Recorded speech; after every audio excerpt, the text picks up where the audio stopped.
Pronto, irmãos. Cadê? Nada de Celso, né? Será que ele está no trabalho?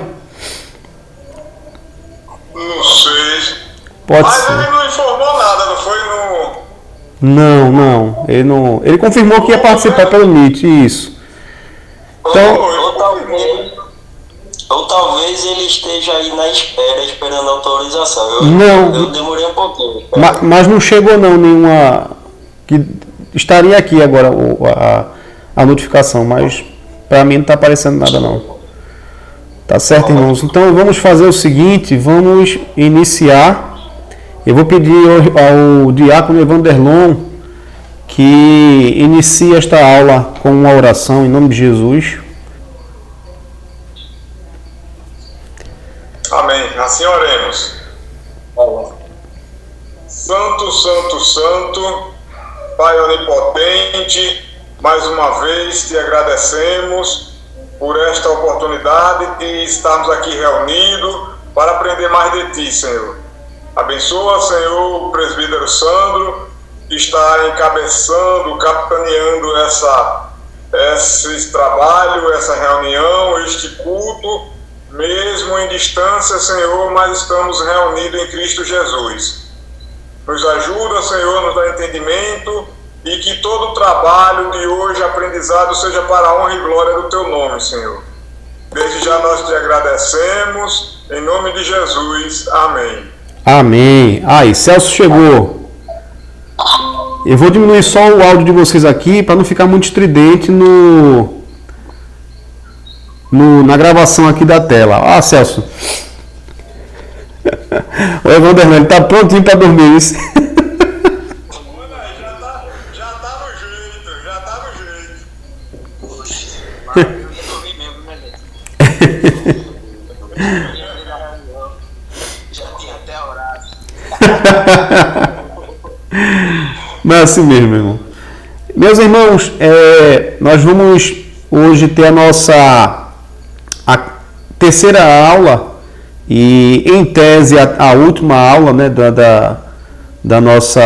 nosso curso, né, do nosso treinamento, mas eu pretendo, em tempo oportuno, assim que seja possível a todos nós, a gente dar continuidade a essas aulas. Sempre que tiver um tempo assim que for possível, a gente se reunir por aqui mesmo, online, e compartilhar mais alguma coisa a respeito desse assunto, porque eu entendo que é um assunto de muita importância para a igreja, essa questão da pregação, né, como nós nos apresentamos diante do próprio Deus e diante da igreja do Senhor. Então, eu creio que sempre que nós tivermos a oportunidade, né, de fazê-lo, eu creio que será benéfico para todos nós. E hoje nós vamos falar um pouco ainda sobre a questão da pregação expositiva. Nós vamos falar sobre a estrutura do sermão propriamente dito. Pode falar, diácono Evanderlon. Aproveitando o gancho, né, que o senhor está falando, para mim é de suma importância, de grande valia e de grande aprendizado. Amém. Esse curso, né, essa reunião que nós estamos tendo, e eu estava até pensando hoje, né, que já vai acabar. Eu disse, mas rapaz, agora que está começando a ficar gostoso, agora que eu estou começando a aprender com o Celso, com o presbítero, e agora mais um, né, para nos ajudar também, aprender e contribuir também, né? Amém.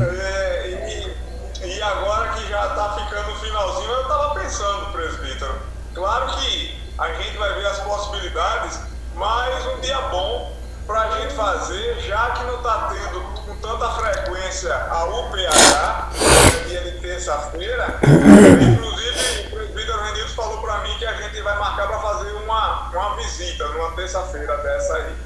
Mas a gente não está tendo com uma certa frequência, então a gente poderia aproveitar. Claro, não vamos dizer assim toda semana, porque a gente sabe também a disponibilidade do pessoal, o pessoal trabalha, né, e fica cansado, não tem hora às vezes para voltar, mas assim que pudesse uma terça-feira ficaria muito longo, para mim. Excelente, excelente. É bom saber, né, que os irmãos estão se inteirando, estão gostando do assunto. Na verdade, essa área de pregação é uma área que me cativa muito. Inclusive, eu já me inscrevi para fazer minha pós-graduação lá no SPN em pregação. Só estou esperando formar a turma. Aí, quem sabe aparece daqui desse grupo aqui, né, um dos componentes da turma que vai cursar a pós-graduação comigo. Mas, enfim, o nosso intuito hoje é falar mais especificamente da estrutura. O Diácono Vanderlon me enviou ontem já um esboço, né, que ele preparou, e eu dei uma olhadinha rápida, Diácono Vanderlon, e assim já dá para sentir que as aulas já tomaram uma direção e já surtiram um efeito. Há uma coisa ou outra que tem que ser revisto, mas assim, no geral, ficou muito bom, tá certo? Mas assim, no geral ficou muito bom. Lógico que há uma coisa ou outra. Sim, pode falar. E eu peço assim, porque o senhor sabe que eu estou começando agora, e com certeza vai ter muitas coisas que eu preciso melhorar e vai ter muitas coisas que precisam ser corrigidas. E eu peço que ao senhor, ou a Celso, ou a qualquer um aqui, quando a gente tiver tudo junto, informe mesmo. Bom, isso aqui é do outro jeito, vamos estar melhorando aqui, porque isso aí é para crescimento mesmo de aprendizado. Então não fique constrangido não de falar ou de mostrar ou de mostrar os tópicos, porque isso eu vou entender muito bem que é para aprendizado e crescimento aí do andamento do curso. Com certeza, meu irmão. Amém. Deus abençoe. Vamos falar agora. Vocês estão vendo aí o slide, né? Estão conseguindo ver, né? Então, nós vamos falar um pouco sobre a estrutura do sermão. E a gente vai iniciar replicando aquilo que Stuart Olyott, em seu livro Pregação Pura e Simples, ele afirma. Ele diz o seguinte no livro: todo nosso trabalho árduo será desperdiçado e todas as oportunidades serão perdidas se nossos ouvintes não puderem acompanhar-nos quando falamos e depois não puderem recordar o que pregamos. A boa notícia é que isso não precisa acontecer. Nossos sermões podem ser fáceis de ser acompanhados e relembrados, se tiverem uma estrutura clara. Então, o que é que ele está dizendo? Ele está dizendo que você faz aquele trabalho de exegese, aquela investigação do texto e escava bastante o texto, a questão gramatical, a cultura, né, a questão histórica, e aí você vai ter um monte de informação, mas você não tem uma estrutura que faz com que os irmãos que estão lhe ouvindo, eles sejam capazes de compreender o que você está ensinando e também não conseguem sequer memorizar aquilo que você está ensinando no púlpito. Então, isso ficou muito claro na outra aula, que a função do pregador é tornar o texto claro para a igreja. Então, quando é que o pregador ele cumpriu o seu papel? Quando a igreja entendeu o que o texto está falando. Se a igreja não entendeu ou entendeu errado o que o texto está falando, de dois um. Ou a estrutura do sermão não foi boa e por isso a igreja não conseguiu entender. E se ela entendeu errado, o pregador pode ter pecado em falar de forma ambígua, né, com ambiguidades, ou mesmo não ter entendido o texto corretamente e ter ensinado o texto de forma equivocada. Então a gente deve ter esmero, né, na hora de pesquisar, de estudar o texto, mas também, segundo o próprio Stuart Olyott, o nosso trabalho ele terá sido perdido, né? É um trabalho árduo de verdade. Por isso que as pessoas não se sentem tão atraídas por pregar expositivamente. Por quê? Porque pregar expositivamente dá muito trabalho. Então, não é tão atrativo assim, né, pregar de forma expositiva. E você rala bastante para conseguir entender o texto, e aí você vai pregar por não ter uma estrutura que seja de fácil entendimento, uma estrutura clara. A igreja acaba não compreendendo e, lógico, também não memorizando, não levando para a vida aquilo que você ensinou naquele tempo que passou ali pregando. E aqui, irmãos, não sei se já... agora mudou para vocês aí. A Stuart Olyott, nesse mesmo livro, ele nos oferece 3 características de um sermão que é um sermão claro, um sermão bem estruturado. Então, o que é que um sermão bem estruturado, um sermão claro, ele tem? Ele tem unidade, ele tem ordem e ele tem proporção. Quando ele diz que o texto tem ordem, ele diz assim: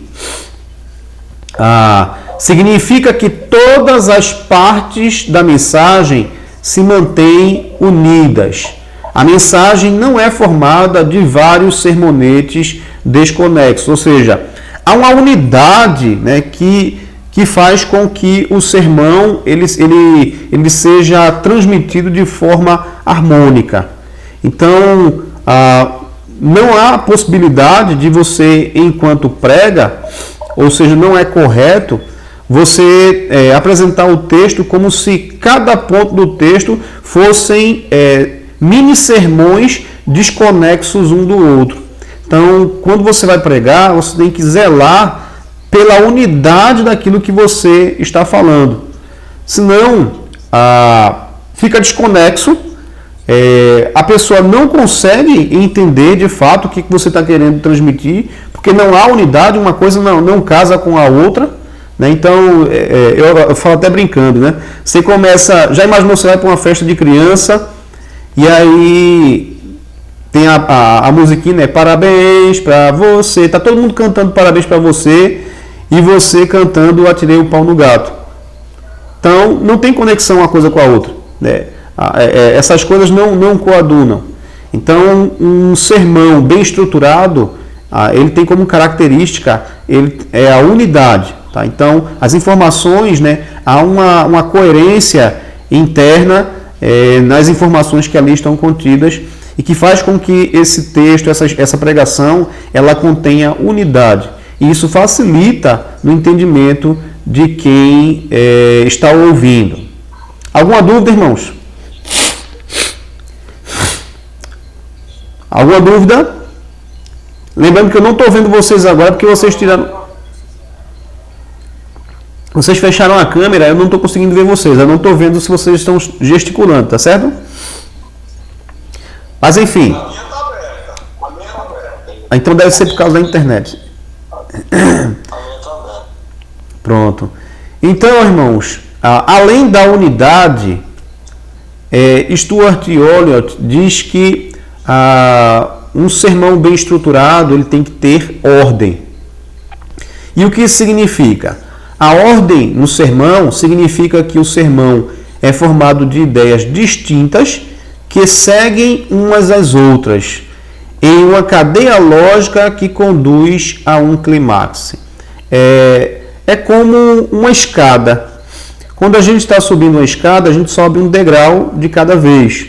Então, o sermão, todos os pontos que você anuncia e que você prega e que você fala à igreja, eles estão juntos montando uma escada para chegar em um fim, que é esse clímax. Então, eles seguem uma ordem lógica, tá certo? Então, quando você está pregando, a pregação, essa ideia de ordem na pregação, ela faz com que a pregação ela seja progressiva. As informações são passadas progressivamente. Então, isso facilita no entendimento, porque os irmãos eles estão ouvindo e cada nova informação complementa a informação anterior e, obviamente, compõem um argumento sólido para comprovar aquele clímax, né, que é o tema de fato da mensagem que você está pregando. Tá certo? Alguma dúvida? Quando tiver uma dúvida, pode levantar a mãozinha aí, viu? Tem a mãozinha aí, pode levantar a mãozinha. Então, unidade e ordem. E a terceira característica que Oliot ele diz que faz parte de um sermão claro, né, de um sermão bem estruturado, é a proporção. E o que significa? Significa que cada ideia tem o seu devido lugar. As coisas insignificantes não são magnificadas e as importantes não são menosprezadas. Isso aqui é muito importante e é o que pode ser uma pedra no sapato de vocês, como de muitos seminaristas, por exemplo. Você está preparando o sermão e aí você, obviamente, no estudo, você vai prestar atenção em palavras que se repetem e coisas desse tipo que eu falei na outra aula. Só que acontece, às vezes você foca tanto em um termo específico, em alguma coisa específica, que não é tão importante a ser enfatizado, e aí você gasta muito tempo falando sobre esse ponto que lhe chamou a atenção, que na verdade não tinha nada a ver, não tinha necessidade de ser enfatizado. E algo que deveria ser enfatizado, algo que deveria ser realmente importante na transmissão do texto, você acaba não percebendo porque a sua mente ficou vidrada em algo que seria, segundo as próprias palavras de Oliot, algo que não seria tão significante ou coisas insignificantes. Então, o que acontece? Quando isso acontece, geralmente o sermão, os pontos, eles ficam maiores do que o outro. Então, você passa muito tempo em um ponto específico, discutindo um ponto específico, e fica dando voltas em torno desse ponto específico, ao ponto que depois você precisa tratar sobre um outro ponto, e porque você gastou muito tempo naquele ponto que não era tão necessário, você agora tem que ralar para terminar logo o sermão e não estourar o tempo, não esticar demais. Então, há de se observar, quando se está formando os pontos do sermão, a proporção entre cada tópico do sermão. E realmente focar naquilo que é importante que a igreja entenda e que vai, de fato, colaborar com a estrutura necessária para sustentar a proposição que você formulou. Então, a proposição tal, ela tem 3 pontos que dão sustentação a ela. Então, eu tenho que focar naquilo que é realmente importante, que vai dar sustentação à minha proposição. Caso contrário, eu corro o risco de fato, fazer isso que eu estou dizendo aos irmãos, né? Demorar muito tempo falando sobre uma coisa que não é tão significante e acabar tendo que correr no tempo para falar sobre algo que era realmente importante, mas agora não tenho tempo para tratar, porque passei muito tempo girando em torno de um termo só. Tá certo? Então, novamente, repetindo, unidade, ordem e proporção. Né? Essas são as características que Stuart Oliot nos dá sobre um sermão bem estruturado, um sermão que é claro e objetivo. Além disso, irmãos, agora apresentando outra obra aqui, lembrando que eu vou postar esse vídeo no Facebook, não, no YouTube, e eu sempre coloco o link da compra, não é para vocês não, é propaganda para vocês não, mas eu sempre coloco o link na descrição do vídeo, né? Porque como as pessoas assistem o vídeo e alguém que tem interesse em comprar os livros, já tem um link lá embaixo, inclusive vai abençoar o presbítero seminarista Sandro. Mas vamos lá. Nesse outro livro aqui, Como Preparar Mensagens Bíblicas, de James Braga, ele fala sobre aquilo que nós chamamos de uma estrutura homilética. E aqui eu coloquei um trecho também, ele explicando o que de fato significa a estrutura homilética. E ele diz assim: o sermão deve ser elaborado de tal forma que os ouvintes possam compreender, sem dificuldade, tanto o ponto principal da mensagem quanto os seus outros aspectos. É esse o motivo da estrutura homilética. Então, o que é a estrutura homilética? A estrutura homilética é uma estrutura que vai me permitir estruturar o sermão de uma forma que a igreja consiga compreender, sem dificuldade, como ele diz aqui, tanto o ponto principal, ou seja, a minha proposição, aquilo que eu quero que a igreja entenda no final das contas, como a própria igreja vai compreender pelos pontos de sustentação, ou seja, os tópicos, a argumentação que me leva a apresentar essa proposição. Então, a proposição é o que você quer provar, né? O que você quer provar à igreja diante do texto, né? O que o texto está falando. Não é uma imposição sua, lembrando, né? Não é uma imposição do pregador. É algo que o pregador está extraindo do texto. E esses outros pontos, ou esses outros aspectos que ele fala aqui, são exatamente os outros elementos do sermão que vão corroborar para que essa proposição tenha sustentação. Entre eles, a gente tem, por exemplo, a introdução, a gente tem a elucidação do texto, a gente tem os pontos, né? A gente tem até a própria aplicação, porque na aplicação a gente não prega outro sermão, mas a gente afirma aquilo que a gente falou anteriormente, e na conclusão também a gente afirma tudo aquilo que a gente veio explicando em todo o sermão. Então, isso é aquilo que a gente chama de uma estrutura homilética. Eu coloquei aqui um pequeno esboço, e esse esboço aqui não é o do livro do James Braga. Esse esboço aqui é um esboço que geralmente eu tomo como um padrão para estruturar os meus sermões. Então, a gente tem o texto, obviamente, e daí depois eu vou marcar um dia com vocês para a gente aprender como escolher o texto. Né? Porque eu vou pregar o texto, eu não posso pegar qualquer texto para pregar. Em que sentido? Eu tenho que entender onde é que o texto, né, ele começa e termina, para não cortar, não amputar o pensamento do autor, e daí a minha pregação ela não vai ter eficácia, porque eu não compreendi a linha de raciocínio do autor e cortei a ideia dele. Né?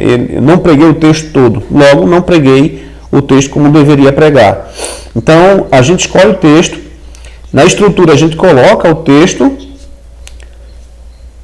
Presbítero, Diácono Vanderlon, o senhor levantou a mão? Levantei sim, justamente um ponto que eu preciso enfocar mais na hora de escolher o texto.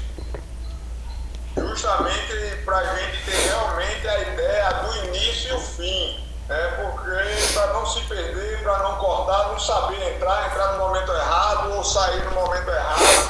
Então, o ponto para mim que eu preciso muito também é saber escolher o texto. Positivo. Eu posso fazer até o seguinte, para não demorar o tempo de um encontro nosso, eu posso gravar um vídeo especificamente falando sobre como escolher o texto. E aí eu compartilho com os irmãos no nosso grupo. Já para antecipar, e depois a gente vê isso de forma mais específica no encontro assim também online. Tá certo? Mas não tem grande dificuldade não. É mais uma questão de atenção, né, ao texto. É ler o texto e entender onde ele começa e onde ele termina, para não amputar o pensamento do autor. Após escolher o texto, né, se vocês observarem aí no meu esboço, eu faço todo aquele trabalho, né, de descobrir a ICT, a ICT também a gente chama de ideia exegética, descobrir a tese, né, o propósito básico, o propósito principal, específico, e daí formular uma proposição, né? Formular uma proposição. Então, daí eu já tenho o quê? Quando eu tenho a minha tese, eu já tenho um tema. E depois eu formulo uma proposição específica, que é o que eu quero que a igreja entenda no texto, né? O que a igreja compreenda que o texto está falando. Depois eu tenho a introdução. A introdução é muito importante, porque é na introdução onde a gente vai capturar ou perder a atenção da igreja. Se a introdução for ruim, então você não consegue. Uma vez que você perdeu a atenção da igreja, para conseguir de volta a atenção dos irmãos é muito difícil. Tá? Então, na introdução, ela tem algumas características da introdução, obviamente. Ela não pode ser desconexa do tema, ela tem que ser algo que seja ligado ao tema, que faça com que as pessoas prestem atenção, mas ao mesmo tempo conduza os irmãos para aquilo que você quer falar, não pode ser desconexo. A elucidação é geralmente o contexto, tá? Então, vou dar um exemplo. O pastor Sivaldo, que é o professor de hermenêutica e homilética do Seminário Presbiteriano, ele exige em todos os sermões que nós, na elucidação, falemos sobre ocasião, data, propósito, tudo a respeito do texto escrito, né? Onde foi escrito, para quem foi escrito, para quem foi escrito e por aí vai. Então, todas essas informações introdutórias. Mas, na prática, a gente normalmente só faz isso no início, no primeiro capítulo, quando a gente vai realmente apresentar o documento de início, né? Então, por exemplo, uma carta de Paulo. Então, aquela saudação dele. Antes da saudação, a gente apresenta todas essas características com relação ao momento da escrita, ao propósito da escrita, para quem foi escrita, né, a data em que foi escrita, né, as circunstâncias. Então, tudo isso a gente coloca como a elucidação. Por quê? Porque a elucidação é o contexto em que o texto se encontra, né? Ela aponta para o contexto. Então, você está preparando a igreja para entrar no texto com o quê? Com a elucidação. Então, os irmãos eles já vão entrar no texto que você leu, né, já entendendo algumas coisas que estavam por trás da escrita desse texto, daquela ocasião ali especificamente. Quando a elucidação é em um texto que não está no início do capítulo, do documento em si, por exemplo, o capítulo 2. Vou dar um exemplo bem mais claro. Eu preguei em Filipenses, capítulo 1, versos 1 e 2, 2 versículos. Então, a minha elucidação, né, trouxe toda aquela carga de conhecimento histórico da carta.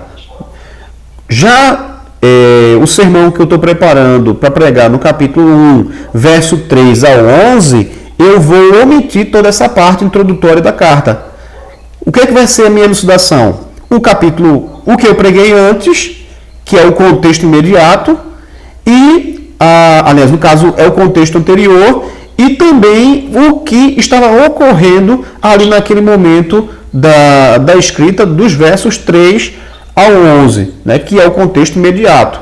Então, eu tenho o contexto anterior, o posterior, que são os versos que vêm depois, e tenho o contexto imediato, que é o texto em si que eu estou trabalhando. Então, na elucidação, eu faço essa apresentação introdutória dos aspectos do texto que levaram o autor a escrever aquele documento, escrever aquilo que ele escreveu, tá certo? Depois da elucidação, aí a gente parte para a apresentação do texto em si, na verdade, que são os pontos do sermão. Geralmente, os nossos sermões presbiterianos, geralmente tem 3 pontos. Tem até uma brincadeira no seminário que o pessoal diz assim, presbiterianos são 3 pontos. Aí diz assim, o batista geralmente são 4 pontos. Diz assim, e o pentecostal não tem ponto nenhum. Eu disse essa brincadeira no seminário. Mas, brincadeiras à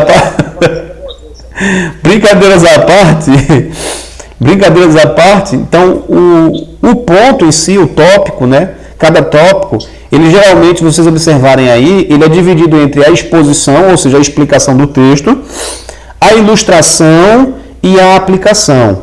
Então, a exposição, eu vou explicar o que o texto está dizendo. Na ilustração, as pessoas dizem assim, não, eu tenho que arrumar alguma história para ilustrar. Não necessariamente. Você pode ilustrar, tornar claro aquilo que você está falando na exposição por meio de algo externo, algo que vai elucidar aquilo que está sendo dito, mas você pode e deve fazer uma contextualização bíblica, né? Que é você trazer elementos de outros textos que estão coadunando, ou seja, que tem ideias que corroboram com aquilo que o texto está afirmando. Então, geralmente eu faço isso. E isso é até uma prática, né, daquilo que a gente chama de teologia bíblica, né, que é trazer elementos de outros textos para corroborar, para fortalecer a ideia que o autor ele está ensinando em determinado texto. Então, não necessariamente, e às vezes é bom, né, às vezes torna até muito claro você usar algum elemento externo para tornar claro, né, na ilustração, aquilo que está sendo dito. Mas você pode usar e deve usar outros textos bíblicos que estão apontando para aquela mesma direção. Além disso, a gente tem a aplicação. E aí a aplicação a gente tem uma questão aqui. Há alguns pregadores que não fazem nenhum tipo de aplicação nesse momento, em cada ponto. Ele prega, é o caso de Augusto Nicodemos, por exemplo. Ele vai e explica o texto, ele faz as ilustrações que tem que fazer, mas ele só aplica no final de fato, né? Eu acho mais interessante, né, um pensamento meu, você em cada ponto, você expor, ilustrar e trazer uma aplicação mais, vamos dizer assim, uma aplicação mais restrita àquela parte específica. Muito embora no final a gente faz uma aplicação mais geral. Vocês vão ver isso em alguns exemplos que eu vou dar aqui no final, mas é só para vocês já ficarem cientes.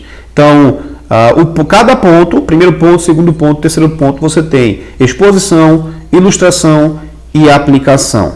Terminados os pontos, você tem o quê? A aplicação geral, que é aquilo que eu falei, que Augusto Nicodemos geralmente não faz aplicação entre os pontos, ele faz só uma aplicação no final, a aplicação geral, e aí ele traz várias aplicações no final da exposição, e após a aplicação geral, você traz uma conclusão. O que o reverendo Sivaldo nos orienta?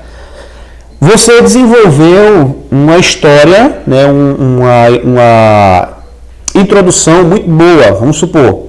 E o que você faz? Você não chega no ápice da introdução logo no início do sermão.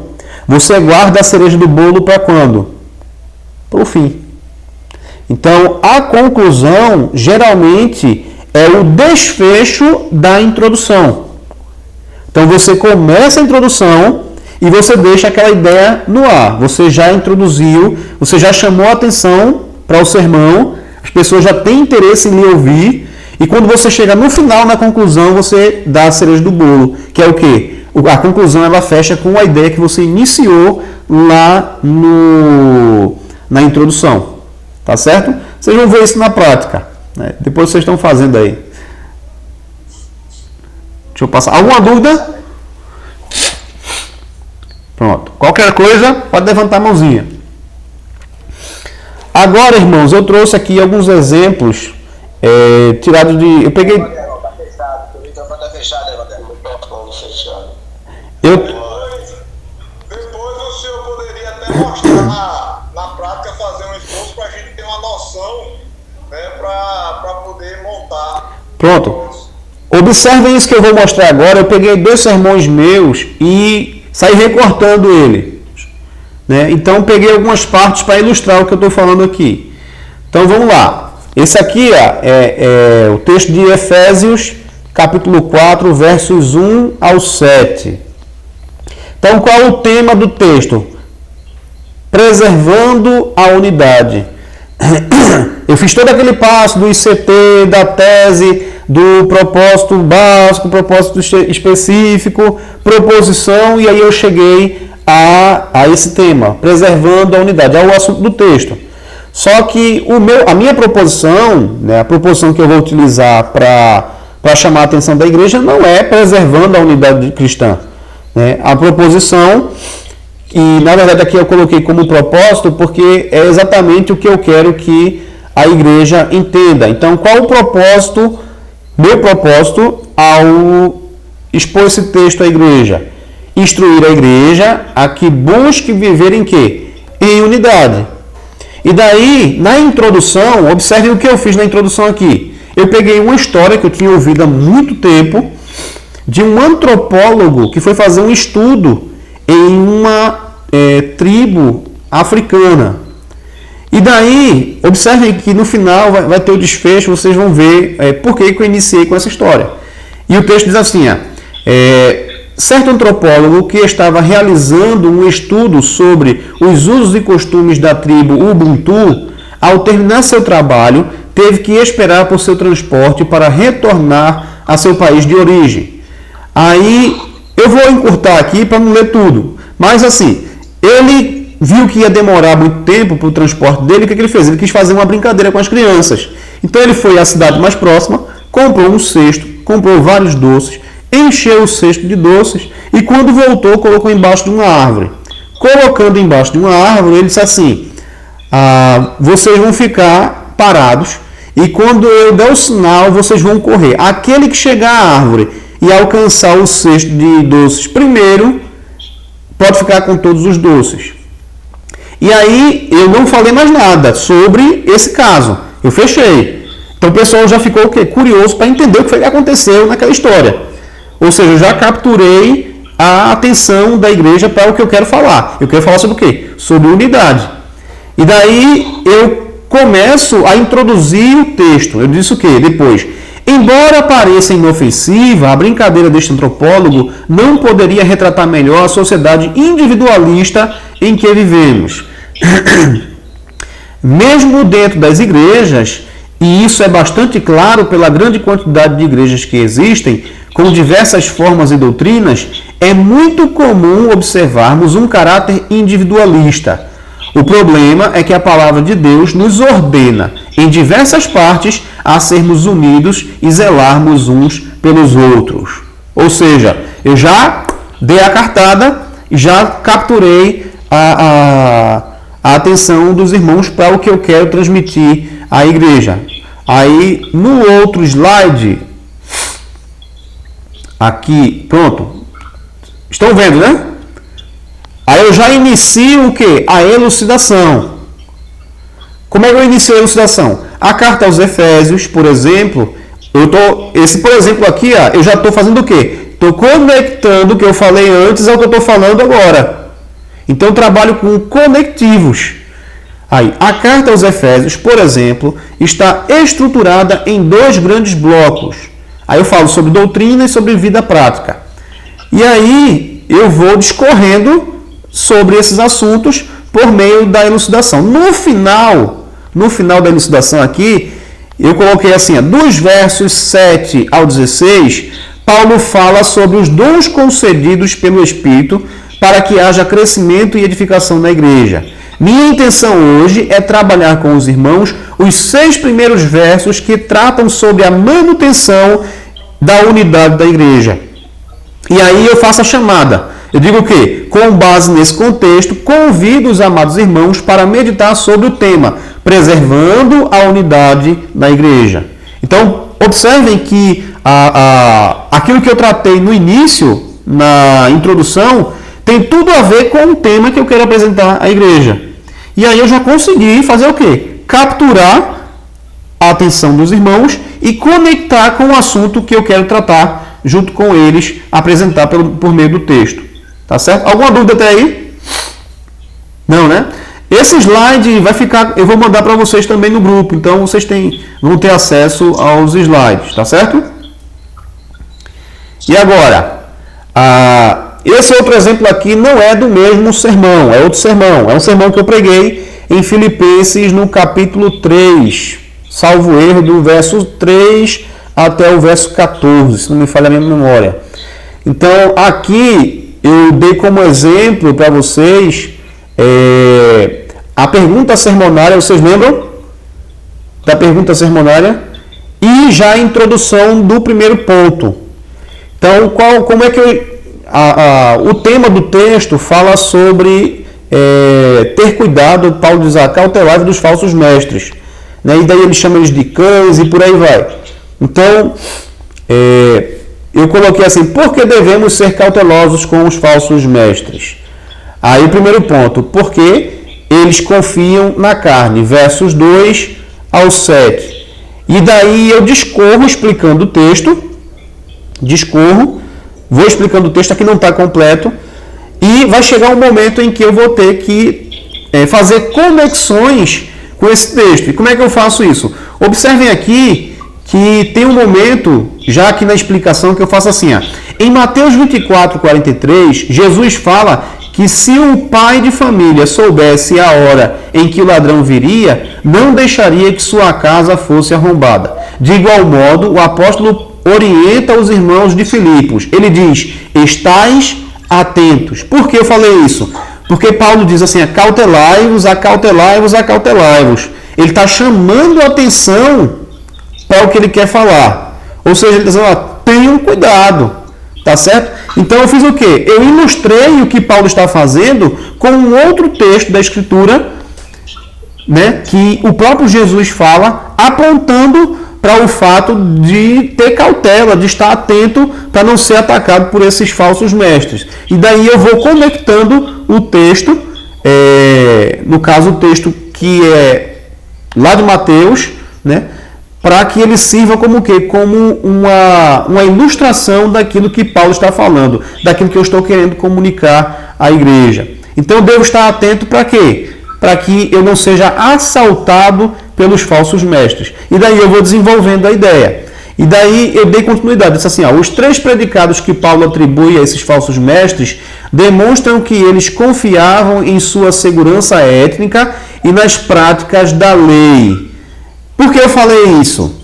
Porque o meu tópico, qual é como é que se diz? O título do meu tópico? Eles confiam na carne. Então eu tenho que explicar o porquê que esse tópico eles confiam na carne, né? E Paulo ele me diz isso no texto. Ele diz que esses falsos mestres demonstram que eles confiavam em quê? Em sua segurança étnica e nas práticas da lei.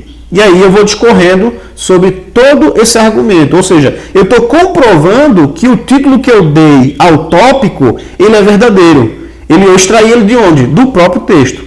Tá certo? Então não é algo abstrato, algo que eu inventei, nada disso. É algo que eu estou extraindo do próprio texto. E essa é exatamente o motivo por que nós chamamos de pregação expositiva. Porque toda a verdade, tudo aquilo que é apresentado à igreja é retirado unicamente do texto. Outro exemplo que eu vou usar aqui. O mesmo sermão de Filipenses. Pergunta sermonária. Por que devemos ser cautelosos com os falsos mestres? Em primeiro lugar, eles confiam na carne. Em segundo lugar, eles não conhecem a Cristo. E daí eu faço a mesma coisa. Vou discorrer, explicar o texto, vou ilustrar o texto por meio de outros textos da Escritura. Vocês observam aqui que eu coloco bastante referência com outros textos da Bíblia. Eu prefiro, sinceramente, usar outros textos que estão amarrados com o texto que eu estou pregando para usar como ilustração, para clarificar o texto, do que trazer coisas externas. Mas às vezes é necessário. Você traz algo externo e aquilo ali se torna muito claro para quem está ali ouvindo. Então, vamos ver outro exemplo aqui. Aqui ainda é o texto de Filipenses. Então aqui os irmãos observam que eu tratei aqui, observe aqui, irmãos, aqueles homens tinham as tradições tinham as marcas distintivas judaicas, tinham toda uma herança histórica e as mensagens dos profetas que falavam a respeito de Cristo, da justiça de Deus, mas não conheciam a Cristo e por não o conhecerem não tinham fé nele e na sua justiça. Se não me falha a memória, o terceiro ponto é que eles não conheciam a Cristo, ou eles não tinham fé em Cristo, alguma coisa desse tipo. E daí eu estou comprovando aquilo que eu estou falando por meio do quê? Por meio das palavras de Paulo. Estou explicando aquilo que Paulo ele falou. E é interessante que, lembra que eu venho batendo nessa tecla, que é muito bom você ilustrar o que você está ensinando por meio de outros textos da Escritura. E observem aqui, eu vou colocar a seta aqui, vocês estão vendo, né? Na setinha aqui. Nesse ponto aqui, eu levei uma poesia de um reformado, esqueci o nome dele agora. Um reformado, cadê? Aqui, Robert Murray McCheyne, tem aqui o nome dele. E eu recitei uma poesia, abri aspas, e recitei uma poesia desse reformador, aliás, desse reformado, desse pastor reformado, chamado Yavé Tzedekno.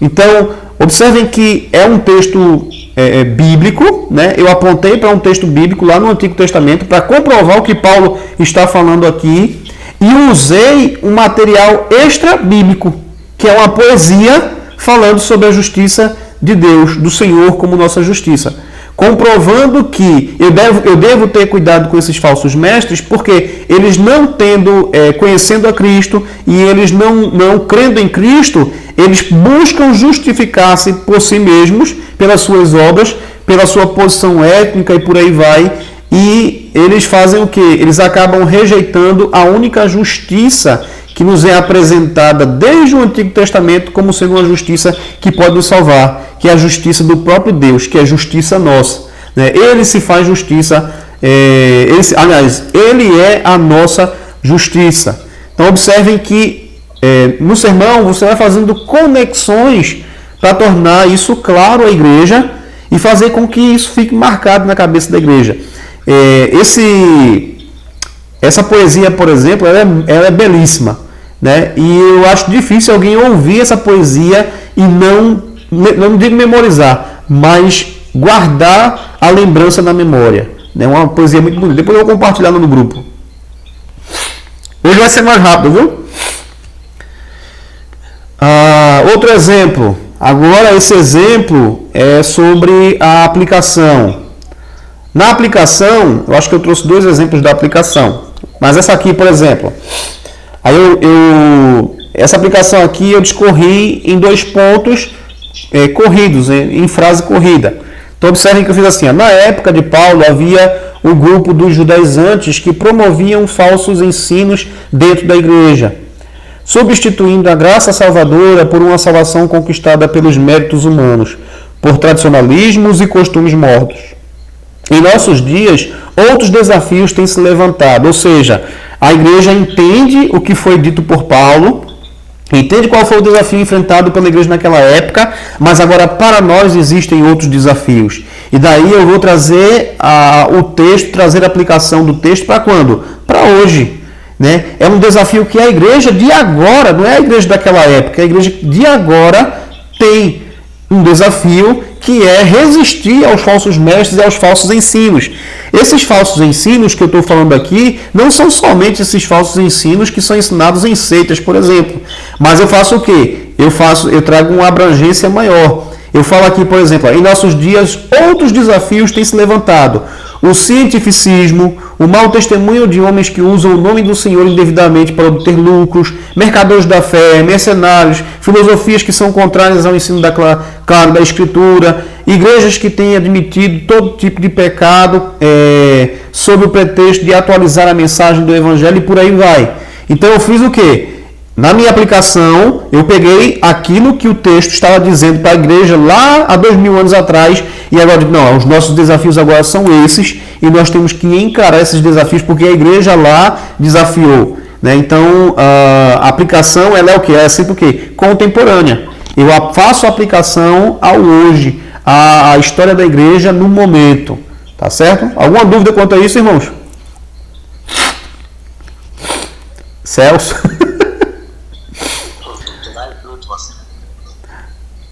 A gente está acabando, falta só 2 slides, tá? Então vamos lá. Um outro exemplo também é sobre aplicação. Observem que aqui eu desenvolvi mais algumas aplicações, né? Eu não fui tão extensivo na frase ali, mas aí eu já trouxe mais algumas aplicações. Essa aqui foi eu sobre falando, é o texto de Efésios onde eu falo sobre unidade. Eu quero trazer à igreja a realidade hoje de que a igreja também hoje precisa preservar a unidade que o Espírito Santo já concede à igreja. E daí eu começo, irmãos, eu sei que há muitas diferenças entre cada um de nós, mas aquilo que nos une é infinitamente maior. Observem. Me dirijo aos irmãos que estão magoados com outros irmãos. Clame ao Senhor para que possa lhe conceder a graça do perdão. Não podemos macular a unidade do corpo de Cristo por questões que, ao findar da jornada, ficarão no mar do esquecimento. Então, aí eu começo a trazer aplicações, e daí eu até coloquei, contar a minha experiência com meu irmão. Foi uma experiência pessoal minha de perdão e que eu trouxe à igreja, né, como uma forma de dar um exemplo vivo daquilo que eu estava falando no texto, né, daquilo que o texto estava falando. Aí eu coloquei aqui, há também irmãos que confundem unidade com conformidade. Deus nos fez diversos. Então tem irmãos que não entendem a diferença entre unidade e conformidade. Daí eu citei isso aqui, mas eu expliquei aos irmãos qual a diferença entre unidade e conformidade, né? E ser conforme, né? Unidade e uniformidade. Eu expliquei a diferença à igreja. Então, nós possuímos gostos diferentes, cores diferentes, pensamentos diferentes e tantas outras coisas que são tão particulares que, se fôssemos discutir com cada irmão por causa dessas diferenças, certamente iríamos terminar nossas vidas sozinhos discutindo conosco mesmo. E daí eu começo aqui também a contar uma outra história para ilustrar essa minha aplicação. Um detalhe que eu chamo aqui aos irmãos. A gente tem que ter cuidado, e o pastor Sivaldo ele fala muito isso, para na hora da aplicação, a gente não transformar a aplicação em outro sermão. Porque senão o cara se empolga, daqui a pouco ele está pregando outro sermão na aplicação. Tá certo? Então a aplicação ela é específica, ela é direta. Pode falar, Celso. O grande desafio hoje, Sandro, é com relação ao tempo mesmo. Porque ao tempo? A gente sabe que o tempo de disposição da palavra. Então, a gente sabe que antigamente se expunha a palavra por 2 horas e o pessoal tinha sede, ficava e queria mais. Aí, infelizmente, com o passar do tempo, os afazeres e muitas coisas que também entraram na liturgia do culto, foi diminuindo o tempo de pregação. E aí, quando a gente para fazer realmente um sermão expositivo do jeito que tem que ser, como está sendo ensinado aqui para a gente, a grande dificuldade vai ser conciliar exatamente esse tempo dentro da liturgia do culto, para que, infelizmente, quem paga no final é a pregação. Porque alguns irmãos já começam a se levantar, a ir no banheiro, ou então ir embora por conta do horário. E aí, como é que a gente consegue, Sandro? Assim, eu tenho sentido isso porque eu gostaria de dizer aos irmãos, por exemplo, quando a carta foi escrita, para quem foi escrita, em que período foi, o que a igreja estava passando naquela época, mas 20 minutos a gente perde um ônibus de volta. Como é que a gente faz para conciliar essa questão aí? A gente tira da liturgia um louvor a menos, um hino a menos do inário, uma coisa a menos, porque infelizmente hoje você vê esses pregadores coaches aí, né? O cara lê um versículo, 2 versículos, lê o texto que ele quer. Às vezes nem lê. E sai explorando experiência pessoal, e sai explorando um cotidiano e tal. E assim, os cultos desse pessoal demoram 2, 3 horas. Enquanto o nosso é 1h30 e é uma PI para a gente conseguir fazer uma pregação que realmente corresponda aos requisitos que você está passando aí para a gente. Pronto. Vê só.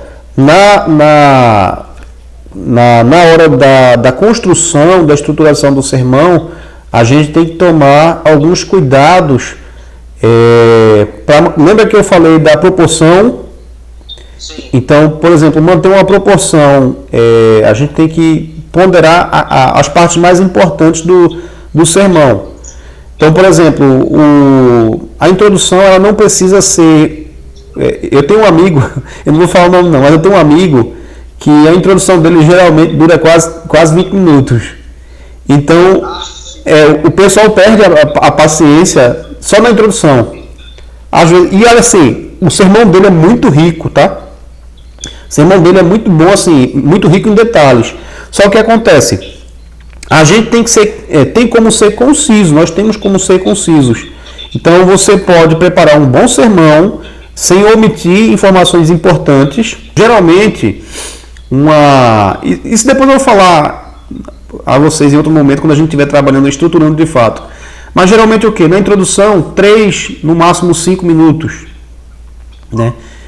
Se você colocar aí entre 5 e 8 minutos para cada tópico, né, cada ponto, né, você tem aí pelo menos o quê? Vamos colocar assim, você tem 15 minutos de exposição de texto. E aí, isso é uma coisa que o pastor Sivaldo fala, realmente é verdade. Às vezes a gente demora muito em alguns pontos, simplesmente porque repetiu muito alguma coisa. Às vezes não é nem construção de argumento, é repetição, redundância. Então, quando a gente está escrevendo, a gente deve se atentar se a gente não está sendo redundante naquilo que está falando e deixando. Lembra que eu falei da questão da unidade, proporção, né? E também não deixar, não dar demasiada atenção a um ponto ou algum aspecto do texto e menosprezando o outro, porque aí acaba acontecendo aquilo. A gente perde muito tempo falando sobre uma coisa e daí quer compensar o tempo falando rápido sobre aquilo que deveria ser melhor explorado. Então, isso é um conselho que nós recebemos no seminário. Na hora da estruturação, você sempre tem uma ideia mais ou menos de quanto tempo você vai gastar em cada ponto do sermão. Porque aí você tem mais ou menos uma ideia de quanto tempo você vai precisar para pregar. E você ensaiar o seu sermão, né? Porque aí você cronometra quanto tempo você vai gastar. Eu geralmente falo pra caramba, tu sabe disso, né? Eu falo muito, falo adoidado. Então eu geralmente prego entre 35 a 45 minutos. Entre 35 a 45 minutos. No seminário, eu não tenho essa boquinha. São 30 minutos no máximo, estourando, ponto, acabou. Então, eu tenho que me virar para em 30 minutos apresentar fazer a introdução, elucidar o texto, expor os 3 pontos, aplicar e, no final, levar à conclusão. Tá? Então, assim, se você treinar repetidas vezes, você consegue manter essa dinâmica. Qual a regra? Geralmente eu faço o seguinte: eu coloco, por exemplo, cada ponto eu escrevo o equivalente a uma página. Quer dizer, isso eu comecei a fazer há pouco tempo, né? Geralmente eu escrevi à vontade e Deus me ajude. Mas hoje eu faço o quê? Cada ponto eu escrevo uma página. Então você tem ali informações, 3 folhas de exposição, onde você vai cronometrar ali pelo menos de 5 a 8 minutos para cada um. Essa diferença de 2, 3 minutos de um ponto para outro ainda é aceitável. Mas essa questão da proporção, você tem que ter cuidado para um ponto não ficar muito curto e um outro ponto ficar longo demais. Entendeu? Então a gente tem que ter cuidado para manter essa simetria aí nos pontos. E gastar menos tempo, obviamente, na introdução e na elucidação, né? E no final, na aplicação e na conclusão. Então o segredo é esse. Infelizmente a gente tem que dizer o seguinte: o segredo é ensaiar. é você escrever, tendo em mente esse tempo que você tem para pregar, entre 35 a 45 minutos, que é o que geralmente sobra para a gente. Eu vou contar uma história para vocês vão rir. Eu fui pregar numa igreja, não vou falar o nome da igreja, não era uma igreja presbiteriana, né? E era um aniversário de um grupo, e foi cântico à vontade, eu nunca vi tanto grupo para cantar. E cantava, e glória a Deus, tal. Quando faltavam 15 minutos para terminar o culto, aí o pastor chegou do meu lado, me tocou e disse assim: pronto, meu irmão, agora o senhor tem 15 minutos para pegar o evangelho. Ei, aí tu já imaginou o que aconteceu, né? Eu comecei a pregar, ele ficou fazendo o quê? Puxando meu paletó. Porque eu só parei quando terminou tudo que eu tinha escrito. Mas assim, fazer o quê, né? É uma outra cultura que os nossos irmãos têm. Então, nós priorizamos a palavra. Se você observar, o nosso culto, ele prioriza a palavra. Eu acho pouco tempo de exposição, eu acho pouco. Mas assim, é o que a gente tem. Nosso culto tem 1h30 e graças a Deus, dessas 1h30, a gente tem mais tempo para a pregação do que para as outras coisas, né? E aí, a gente tem que saber administrar esse tempo que a gente tem. Tá certo? E o último slide para vocês, que é a conclusão. Então, na conclusão aqui, eu voltei ao exemplo. Lembram da história lá do texto de Efésios, falando sobre a unidade da igreja? Pronto, olha o que eu fiz na conclusão. Vocês observarem, eu não terminei a história lá, eu deixei no ar. Na conclusão aqui, eu fiz o seguinte, olha, concluo retornando à história da nossa o quê? Introdução. Aí eu dou segmento. Ao sinal, todas as crianças deram as mãos e correram em direção à árvore. Chegando lá, elas começaram a distribuir os doces entre si e comeram felizes. Aí, um antropólogo, sem entender, questionou a atitude delas. As crianças lhe responderam: Ubuntu, tio. Como uma de nós poderia ficar feliz se todas as outras estivessem tristes? Aí eu expliquei, né? Ubuntu significa eu sou porque nós somos, ou, em outras palavras, eu só existo porque nós existimos. Aí eu explico, né, essa ideia de unidade que é presente, por exemplo, em uma tribo, que é uma dispensação a gente entende que é a graça de Deus sendo derramada mesmo em corações, né, não regenerados, e daí é um tipo de graça, ou a providência divina, como alguns vão... essa discussão é graça comum, é providência, mas aí eu acho que é uma discussão besta. O importante é que Deus, ele move inclusive o coração daqueles que não fazem parte da aliança, mas que a gente consegue ver em pessoas não cristãs resquícios da bondade de Deus, né, da graça de Deus derramada no coração deles. Por exemplo, essa tribo, né, que não sendo uma tribo com costumes cristãos, mas eles mantêm essa ideia de unidade entre si. E daí eu coloquei no final: rogo ao Senhor que este sentimento de união esteja em nossos corações e que nos esforcemos para manter a unidade e comunhão com os nossos irmãos. Tá certo? Então, essa aqui é a conclusão daquele sermão. Então, eu expus aqui aos irmãos a necessidade da estrutura, a necessidade de uma estrutura, um esboço, uma estrutura homilética, e dei exemplos aos irmãos de como montar essa estrutura. Fica aí a tarefa para vocês. O diácono Evanderlon me mostrou já o dele, já dei uma olhada, ficou legal. E eu queria ver um outro dia, de repente uma terça-feira, diácono Evanderlon, para a gente se encontrar novamente aqui no grupo, né, no Google Meet, e daí a gente discutir, né, os exemplos do seu sermão, da sua estrutura que o senhor montou, e do esboço do Celso também, né? E aí eu explicar algumas coisas mais especificamente daquele texto, por exemplo, que o senhor abordou, né? Tem uma coisa ali que, por exemplo, a ICT, se eu não estiver enganado, a sua ICT, ela está incorreta. Por quê? Porque a ICT é a ideia central do texto. Então, a pergunta que o senhor tem que fazer é: o que João falou, ou o que João queria que a igreja entendesse? O que ele está ensinando ali, a igreja, ele está falando sobre o quê? Sobre o amor. Sobre o dever dos irmãos de amarem uns aos outros, de se amarem. Então, o tema ali não é o amor de Deus.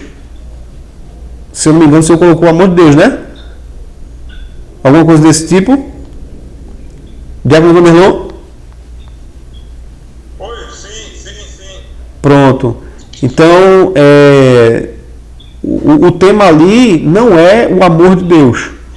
Tá certo? O tema ali é a necessidade que João aponta de que o amor, na verdade eu coloquei o amor incondicional de Deus. Pronto, esse não é o tema do texto. Observe direitinho que esse não é o tema do texto. Então, na ICT, ela tá, se o senhor errar em ICT, o resto vai de bolo. Viu? O resto vai acompanhar a boiada. Né? Então, No caso aqui ficaria como o tema. Se o senhor observar, João ele está falando sobre a necessidade do amor mútuo. E ele está colocando o amor entre os irmãos como uma marca daqueles que de fato têm uma relação com Deus. Né? Então ele está instruindo os irmãos o quê? A se amarem. Então, de fato, o tema é amor, mas o tema não é o foco, não é o amor de Deus. É a necessidade dos irmãos se amarem. Entendeu? Aí daí o Senhor desenvolve o restante. Mas assim, os outros, apesar da ICT estar incorreta, o Senhor conseguiu ter um bom insight tanto na tese quanto nos propósitos. Deu aquela sacada. Tá certo, meus irmãos? Alguma dúvida quanto à aula de hoje, irmãos? Como diz o diácono Vanderlon, as dúvidas surgirão.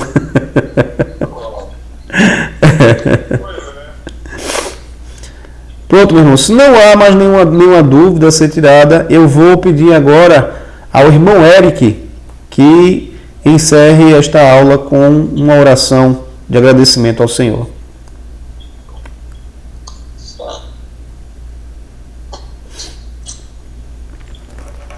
Meu Deus, eu agradeço por esse estudo, foi muito gratificante, aprendi bastante, acredito que também os irmãos aí absorveram bem. Espero que a gente tenha mais oportunidade como essa, que o Senhor continue abençoando o irmão Sandro, o irmão Celso, o irmão Vanderlon, para que a gente continue com essa jornada. Amém. Amém. Louvado seja Deus. Deus abençoe, meus irmãos. Tenham uma noite de descanso reparador e até a próxima. Aliás, até segunda-feira, né? Não, amanhã tem aula. Amanhã tem aula lá no Cabo. Boa. Amanhã o chicote come. Fica na paz.